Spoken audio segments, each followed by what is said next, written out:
আমার হাতে একটি বল দেখতে পাচ্ছ। এই বলটিকে আমি খাড়া উপরের দিকে নিক্ষেপ করতে চাই। এই যে নিক্ষেপ করলাম, কিছুক্ষণ পরে এটা আবার আমার হাতেই ফিরে আসলো। প্রশ্ন হলো, এই বলটি আমার হাত থেকে বের হওয়ার পর সর্বোচ্চ কত উচ্চতায় উঠে আবার নিচে নেমে এসেছে? আমি এই উচ্চতাটা বের করতে চাই। এই উচ্চতা h=u²/2g।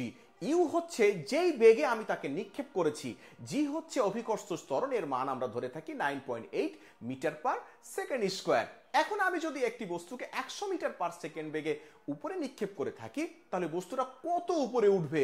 তাহলে h=100²/2 গুণিত 9.8, হিসাব করে পাওয়া গেল 510.20 মিটার। এখন তোমাদের কাছে আমার প্রশ্ন হলো, বস্তুটিকে যদি খাড়া উপরের দিকে নিক্ষেপ না করে আনুভূমিকের সাথে থিটা কোণে নিক্ষেপ করা হয়, তাহলে এটা সর্বোচ্চ কত উচ্চতায় উঠবে? কিভাবে তুমি বের করবে? কমেন্ট আকারে জানাও। ভালো থাকবে সবাই। আল্লাহ হাফেজ।